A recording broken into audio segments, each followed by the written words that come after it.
this is a big subject, and I now have to try to tell you some things that I've learnt about laminitis in 30 years of research in the next 35 minutes. So, I formed this unit of like minds, similar philosophies, no particular structure, no big institute. We formed this at the University of Queensland, where people come to my laboratory and we discuss laminitis and we do experiments.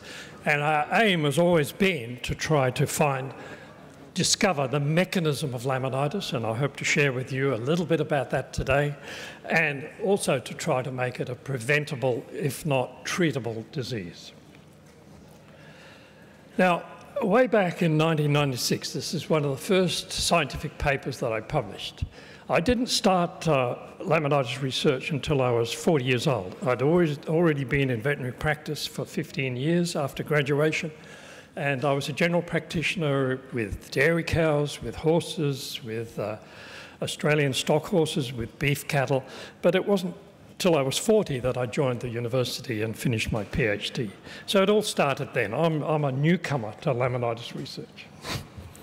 I must say that when I first spoke here at the équi-meeting many years ago, Professor Jean-Marie Denoir called me the grandfather of laminitis research. And now I'm a bit older and I'm a bit more grey, but I feel like I'm becoming the grandfather because of the way I look now.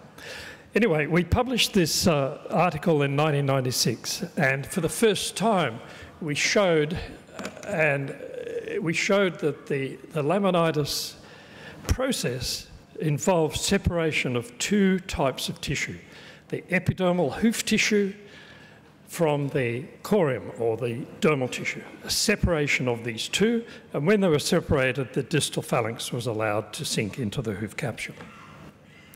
And this paper has been referenced by other authors in their publications 178 times the last time I looked. So it was quite an important paper. It's not the most important paper that our laboratory has ever published. The most referenced paper is the insulin induction of laminitis in ponies.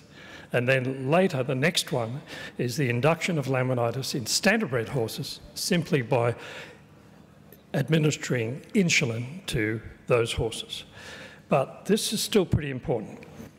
And here is a picture of the paper as it appears in the Equine Veterinary Journal. And in those days, we couldn't publish in black and white. And I was proud of this publication, and you can see pretty much what we've always been talking about, the connective tissue in the dermis and the epidermal primary lamellae down here, and this consistent shape of the epidermal lamellae with the connective tissue in between. Now we can publish in colour, and how much brighter and easier it is to understand.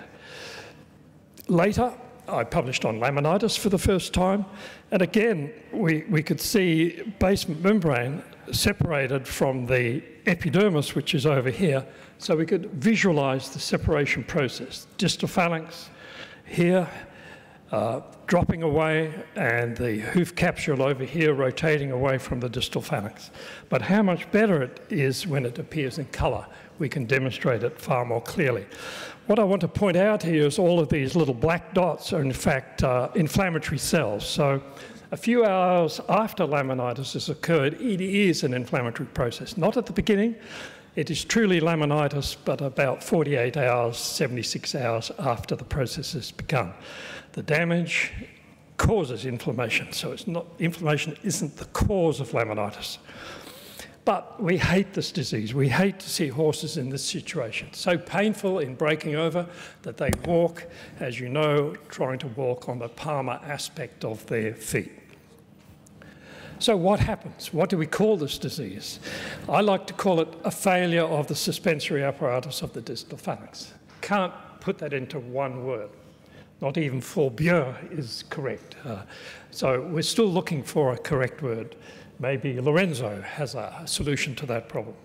But what else can we call it? We could call it dislocation of the distal phalanx, because the key thing is movement of the bone inside the hoof capsule. A little bit and you've got mild laminitis, a large amount of descent of the distal phalanx, you've got catastrophic laminitis, as we've seen in the previous presentations. We could call it distal phalanx suspensory collapse. That describes the process. Or lamellar suspensory dysfunction. I like dysfunction, means an abnormality or an impairment of the operation of a normal body organ system. And the horse's foot is an organ within the horse's body.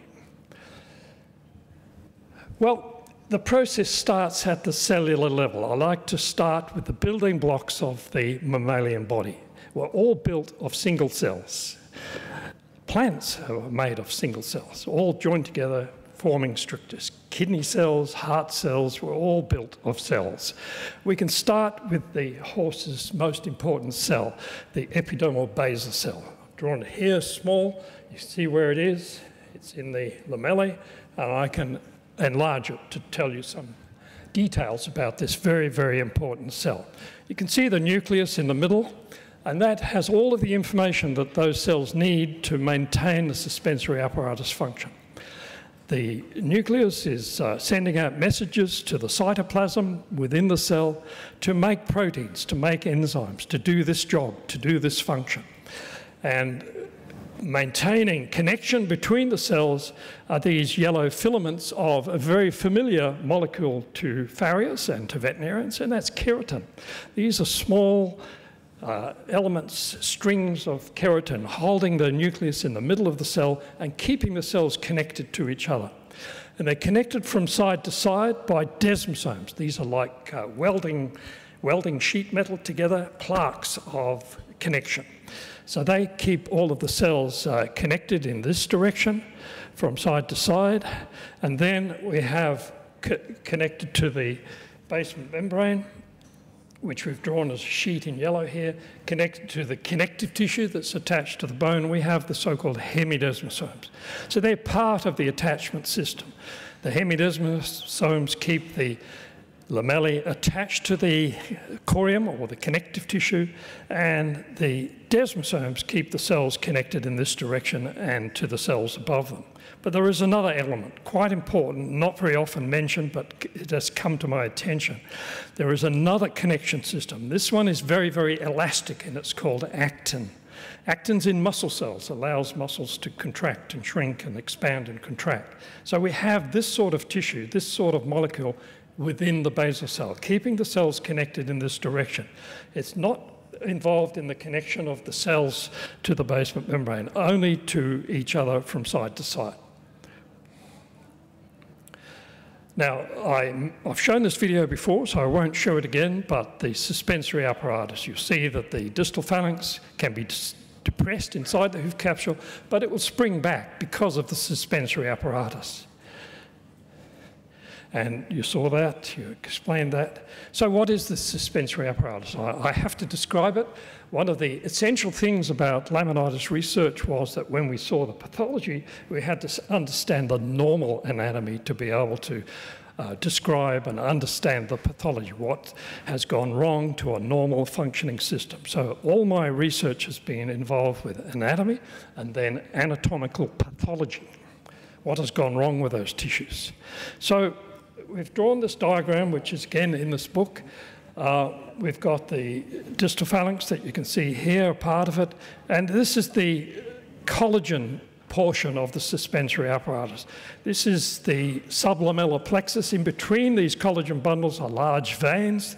You see these on the venogram. You don't see what's between the lamellae in the venogram, and you can see that the collagen breaks down like the branches of a tree into smaller and smaller filaments until it's attached to the basement membrane.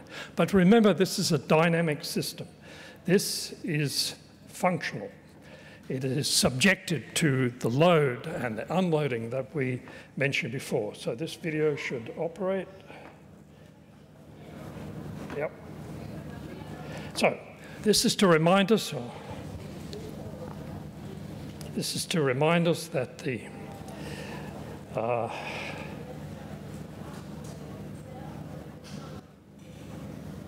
that everything is in equilibrium.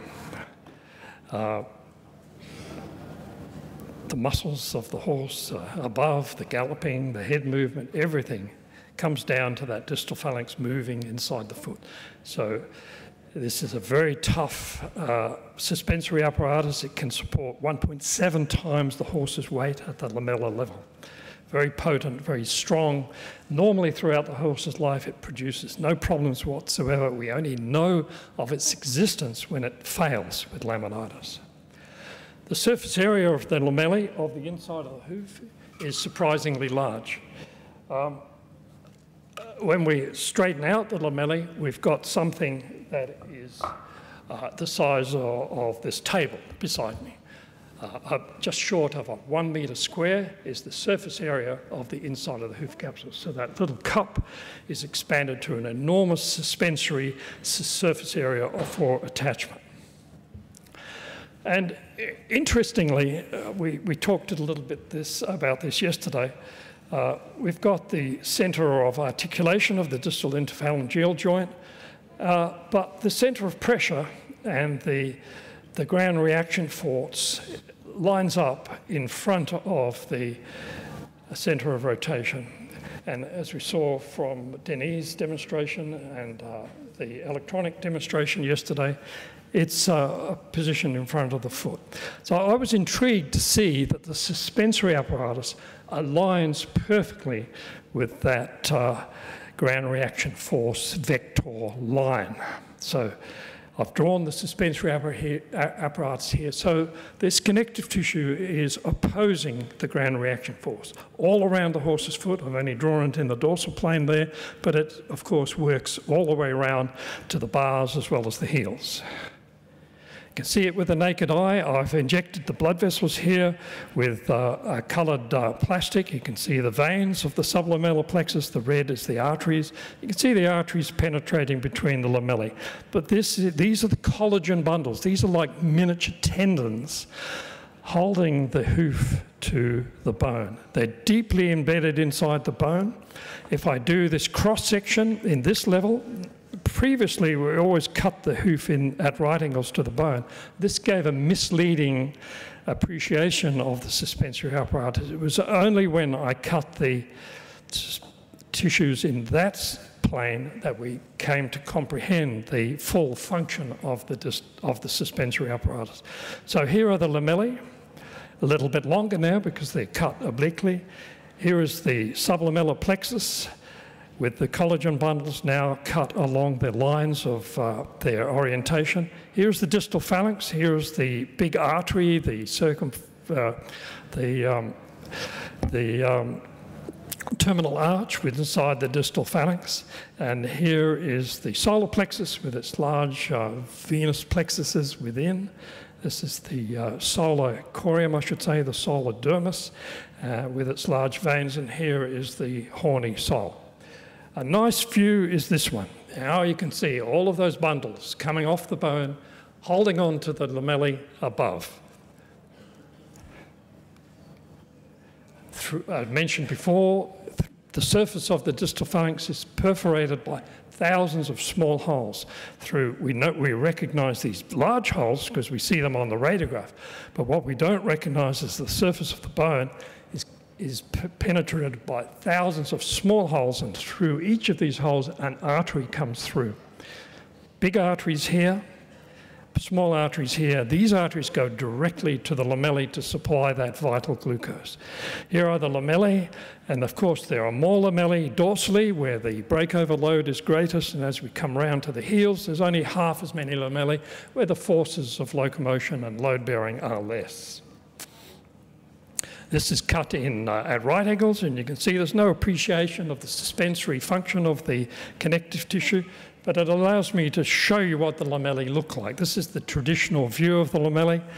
Each lamellae, you can see these individual lamellae with your naked eye if you take the foot out of a horse's hoof, but what you can't see are the secondary epidermal lamellae. So this increases the surface area of attachment. Now, each one of these lamellae is the same length from top to bottom. They always fit within a very narrow range of length. They also fit within a very narrow range of width, so they're very, very consistent in the normal horse. You can see the capillaries here delivering their red blood cells, capillaries, capillaries. We know how important they are now. This is staining the basement membrane, that partition between the dermis, the connective tissue on the outside, and the epidermal basal cells. Laminitis only affects these cells, only affects the epidermal basal cells. It's not a disease of the corium. It's the basal cells that fail in laminitis, as we'll see. So I've drawn this diagram again in the illustrated book to show the essential elements of the suspensory apparatus. You can see the filaments of the suspensory apparatus going down to the distal phalanx. You can see the basal cells here, the pink cells, and the primary epidermal lamella. Again, this is a vital, live, functioning system. Again, responding to the load. Capillaries compressed, exiting blood, allowing blood to come back in, constantly moving throughout the horse's life. Now, before I explain how many minutes do I have left? 15. 15, good.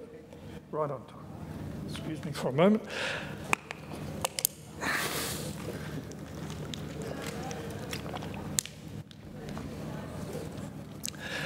So I've resolved that complicated three-dimensional diagram to this more simple diagram so we can understand it better. This is the connective tissue that goes to the distal phalanx, those bundles of collagen, like tendon-like collagens that are embedded in the surface of the distal phalanx. They never fail. That's not a problem for laminitis. So the pink line is the basement membrane. That's important. These are the hemidesmosomes that connect the cell and the skeleton within the cell to the basement membrane. These are the desmosomes that connect one cell to the next, and they're connected with their internal cytoskeleton. We call those keratin filaments the cytoskeleton. It holds the shape of the cell. And the green then is those actin filaments. So that's the normal situation. And again, this is a functioning responsive system that's every second of the horse's life is moving, shaping, under tension, constantly under tension. Now, if we do an arteriogram, you've seen venograms from the previous speakers. This is an arteriogram. So we've injected the arterial system with contrast. And you see something very interesting. You see that terminal arch that I showed earlier? And you can see the blood vessels coming through the surface of the bone. Here's the edge of the bone here. And they're called the parietal arteries. These are the dorsal parietal arteries, and these are the distal parietal arteries. I'll show you a diagram of this in a moment. But look at the blood vessels that are between the lamellae. They're all vertical for the 70% of the surface of the bone. These blood vessels are going upwards. And they're following the lines of the collagen. This is one of the first signs that first indicators that we had of the orientation of the suspensory apparatus. So if I superimpose now the suspensory apparatus on this picture, you'll see what I meant. So here's the orientation of the collagen bundles. Note that at the point of breakover, of course, they're attached to the dorsal part, the distal part of the epidermis, so that they're not torn out as the horse breaks over. But here's the essential thing.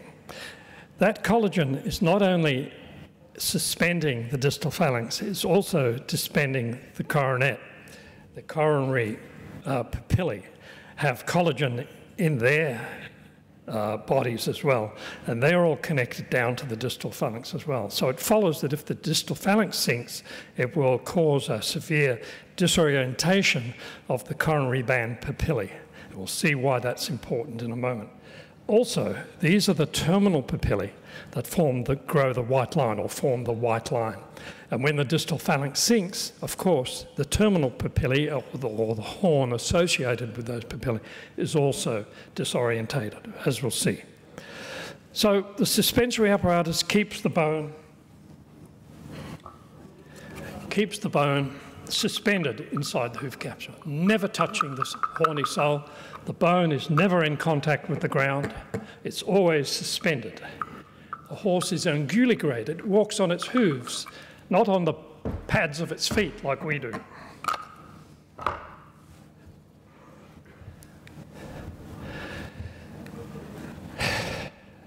So you can imagine the suspensory apparatus like a sling. Here, the suspensory apparatus holds the bone up into the lamellae.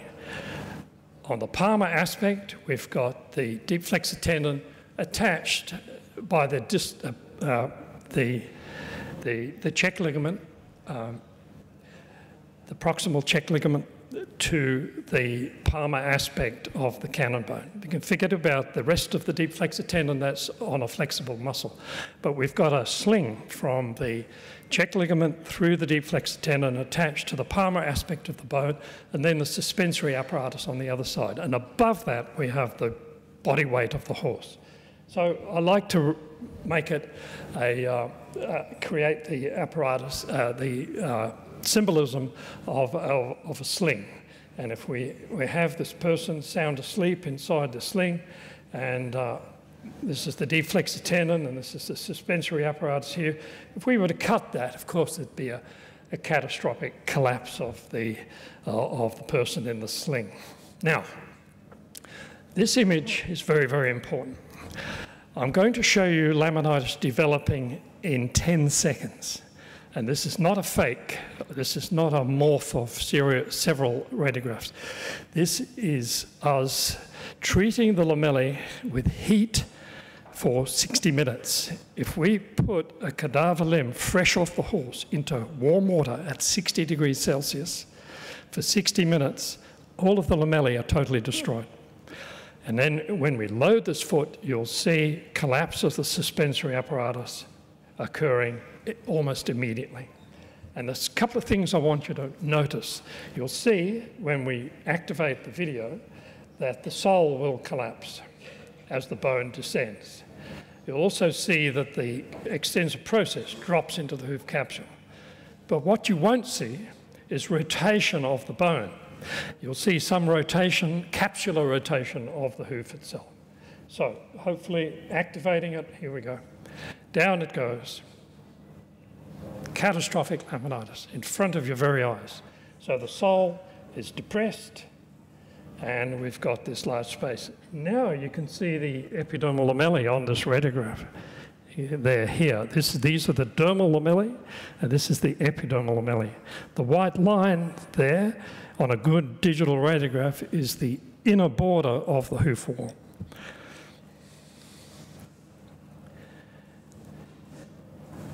So the weight-bearing forces of the horse, all of its locomotion, all of the proprioception, muscular activity, focused through the skeleton, down to the distal phalanx, and then transferred to the hoof wall through the suspensory apparatus. So it's the hoof capsule that makes ground contact. If the bone is allowed to make ground contact through the sole, of course we have agony. So how do we experience this process in our practices? There's three main ways. Septic shock, pyrexia, inflammation, colitis, membranes. We see this from time to time. Not common. The most common way is hyperinsulinemia, which we'll deal with next. So we believe that the horse experiences a supply of toxic factors that reach the epidermal basal cells and activate their surfaces to behave inappropriately. When we look at laminitis at the molecular level, we see activation of a range of inflammatory mediators, cytokines, but a principal one is called a pattern of molecular damage, and there are receptors on the basal cells for these factors that come through the circulation, and we believe that it's activation of them that allows the basement membrane to separate from the epidermal basal cells, and of course you know the consequences. this is another video. This is taken over a space of 3 weeks. So it's a series of radiographs taken every few days, and I've morphed them together to show you what happens in chronic laminitis. So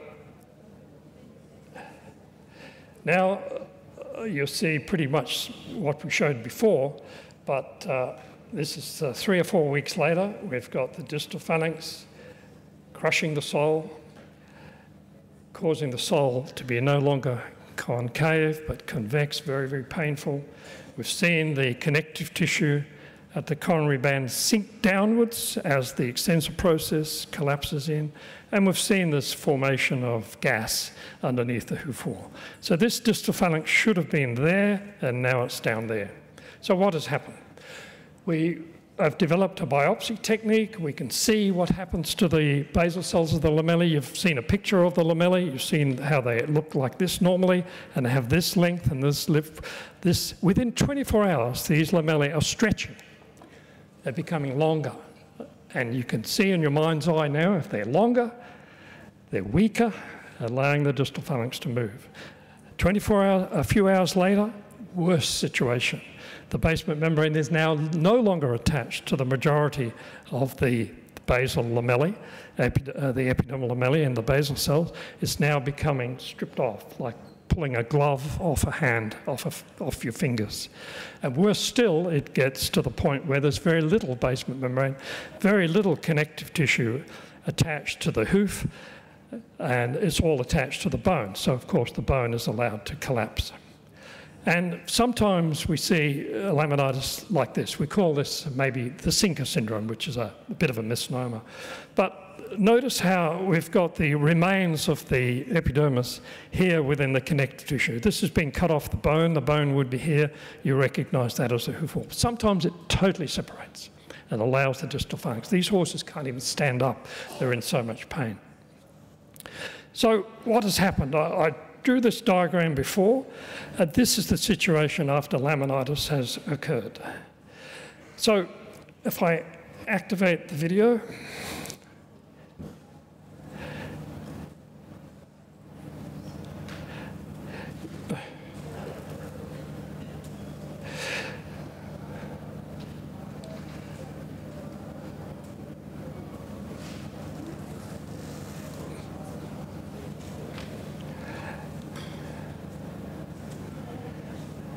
okay, so what I've shown is that the desmosomes that connected the cells to each other have let go.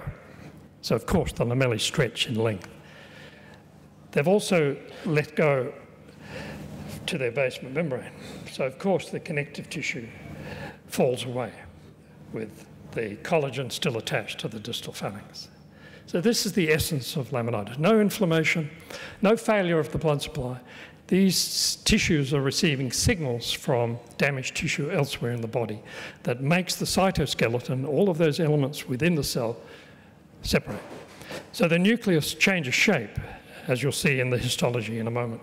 And that essential elastic actin system that allows the lamellae to stretch and retract like a rubber band, they're all separated as well. So this is a catastrophic series of events. You've seen that before? So this is the septic form of laminitis. Those basal cells become disconnected from each other, and we have collapse of the distal phalanx. Hyperinsulinemia is similar. You can call it metabolic syndrome, you can call it Cushing's disease, you can inject it with corticosteroids. If you inject corticosteroids, the first thing that happens is that the insulin level reaches very high concentrations in the horse's blood. If that horse is already in the laminitis danger threshold because of its obesity or its metabolic syndrome, one injection of a corticosteroid hormone will elevate the insulin to such a level that you'll get catastrophic laminitis. So here is the essential thing about insulin. And we've seen this, and I've heard the other presentations, and what's going on in my mind is that these horses are getting too much carbohydrate. If you take horses or ponies and feed them at the beginning of this experiment, and measure their insulin, you can see that the normal insulin concentration is right down here. And if you feed these groups of ponies a high carbohydrate diet, by 7 days, this is everyday feeding, by 7 days, some of those ponies have an insulin every day of around 300 international units, which is below the threshold that causes laminitis. But other ponies, and we call these the insulin dysregulated ponies, and you have to measure insulin to be able to find this out, to discover this. Other ponies will reach very high concentrations of insulin, as high as we need to induce laminitis in the laboratory by injecting insulin for 2 days. So if we measure the insulin, we can see which ponies are at higher risk. We call this the oral sugar test. We can give horses a feed of a high carbohydrate diet, just one feed, and measure the insulin. Some of those ponies or horses won't be able to bring their insulin back down. Some will, and those are the higher risk horses. And we induce laminitis that way. This is Melody. She induced laminitis. This is that publication I told you that's received a lot of attention. And now something very important happens. The cytoskeleton of the basal cells, instead of looking like this, looks like this. Within 48 hours, this has happened. If we make the insulin high, this happens within 48 hours. You can see that the cytoskeleton of the cells has disappeared. So all of these cells are doing what I've described. Similar. Perhaps I won't show you this pony, but I just wanted to show you how subtle laminitis can be. I'll have to skip this for the, oh, it doesn't want to be skipped. So this pony is lifting this foot, and then it'll lift this foot. You can see that it's unhappy. It's raining here in Queensland like it does in Normandy. And this pony was fed a high carbohydrate diet. It was in the insulin dysregulated category, so we selected it. This is to test a drug to prevent laminitis, but we had to induce laminitis in the way that horses get laminitis in the field, too much ingested carbohydrate.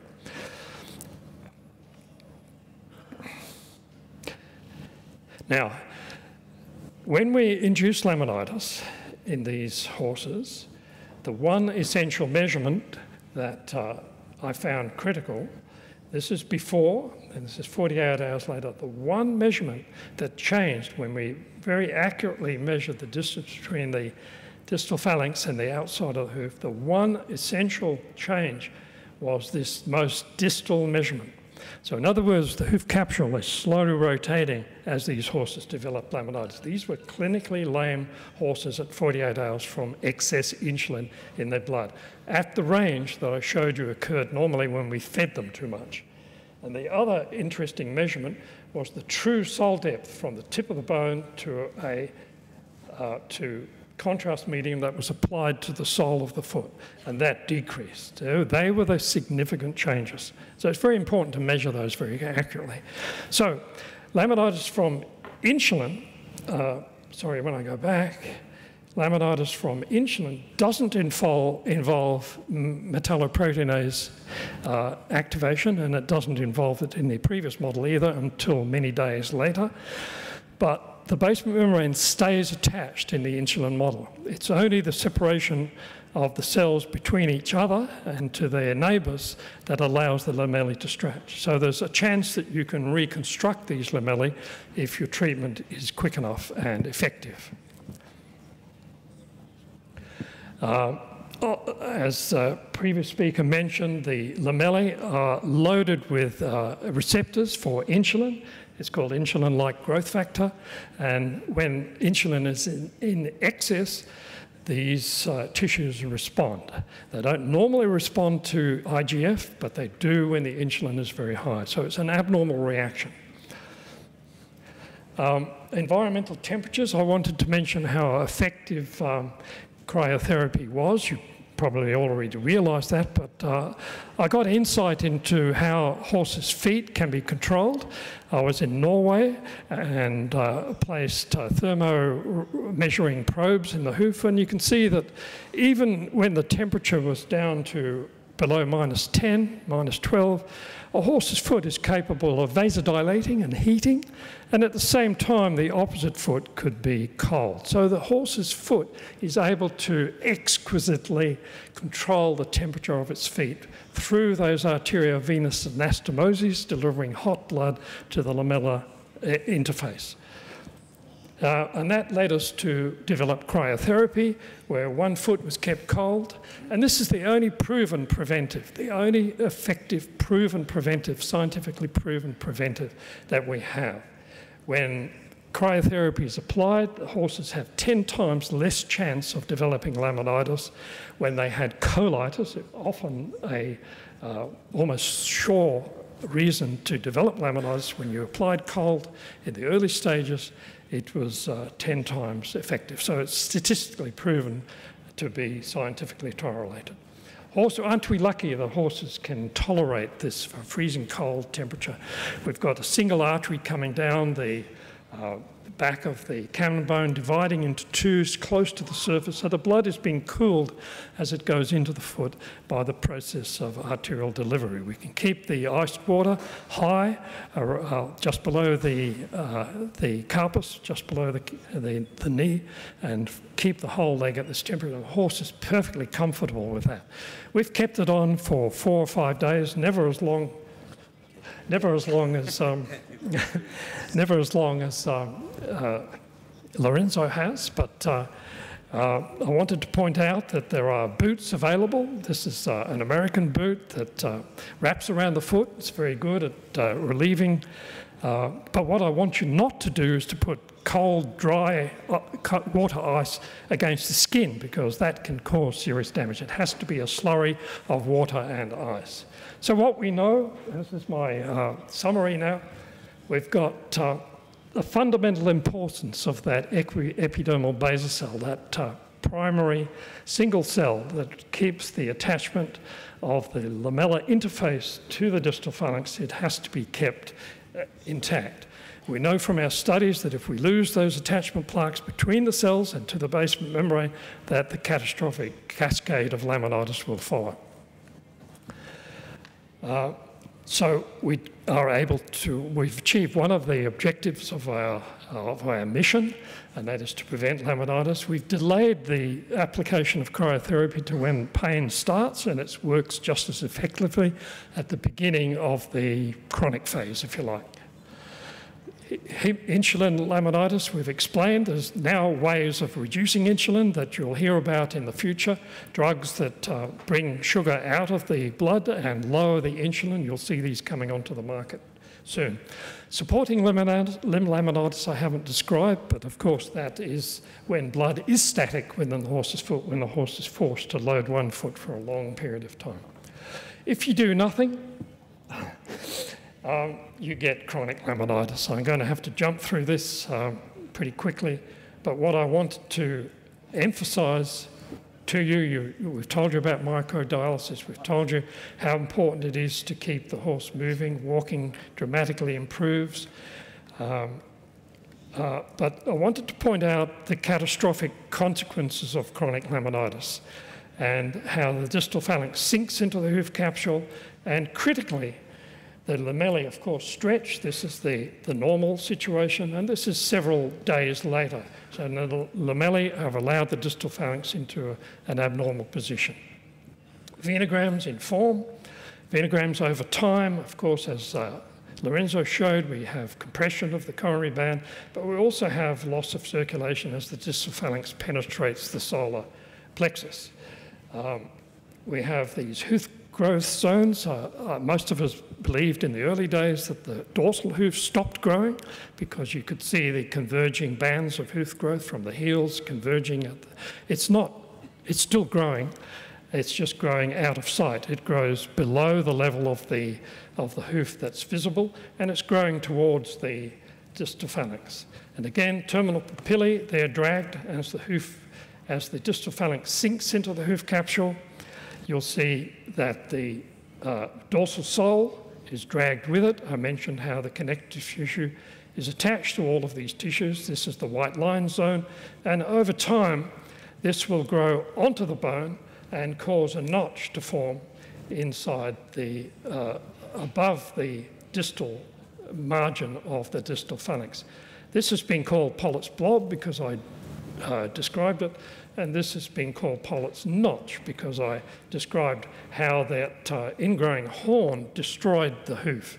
It's not just pressure from below, there's pressure or something causing this epidermal, displaced epidermal tissue of the lamellar wedge to grow onto the bone, and this is a metabolic catastrophic failure.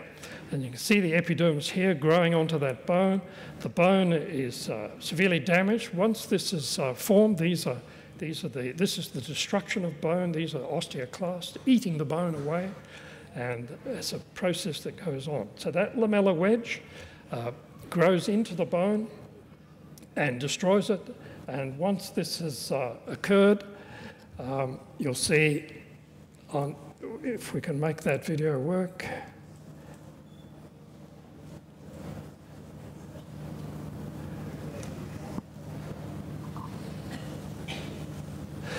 We can see that the notch that you see on a plain lateral radiograph is actually damage to the bone that goes completely around the margin of the distal phalanx. So you've got loss of bone from the solar surface, and you've got fractures of the bone all the way around the edge. So that's the classic picture of the notch that you see on a radiograph. But bear in mind that that pathology follows the orientation of the lamellar wedge. You can see the lamellar wedge growing in. You can see it all around the dorsal half of the foot.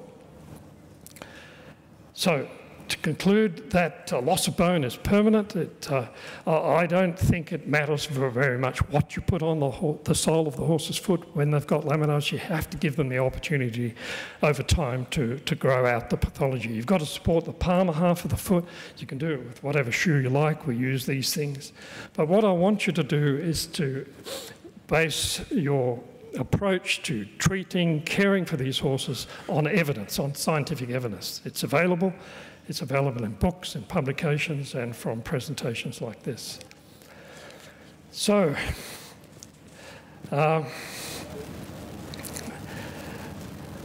my concluding statements that we've shown with our research that vasodilators like acepromazine make no difference. The blood supply to the foot is the same as normal when they're developing laminitis from insulin, when they're developing laminitis from the septic shock syndrome. There's no vasoconstriction. There's no point in giving vasodilators. Non-steroidal anti-inflammatory drugs, there's no inflammation involved in that separation of the basal cells, so non-steroidal inflammatories don't make any difference to the outcome of the laminitis process. Of course, you've got to use them to control the pain later. Anticoagulants make no difference, have zero influence on the laminitis outcome. The only thing that works is this distal limb cooling. I'm a one-disease veterinarian. I've concentrated since I joined the veterinary school in the University of Queensland, Australia, on laminitis. And I'm happy to say that I'm going to continue to focus on this disease until we make even more progress. This is the emperor of all foot maladies. And it's fascinated me, as you can see, over the years. How can such an evolved structure and such an evolved system be so catastrophically damaged in such a short period of time? I have an enduring passion to see laminitis prevented, if not cured, and will continue to do so. So, like Einstein said, I don't believe I have any special talent, but I'm curious. I'm driven to find out more. Imagination is more important than knowledge. I visited your Lascaux caves just a few days ago, and I'm amazed that these people 20,000 years ago had the imagination in those dark caves to remember what the horse looked like and draw it on the surface of those caves. So with that in mind, this is my home in Queensland, Australia. These flowers will just be starting to erupt when I reach my house in about 2 weeks' time. So, questions, Rob? Thank you so much. Thank you so much, Chris.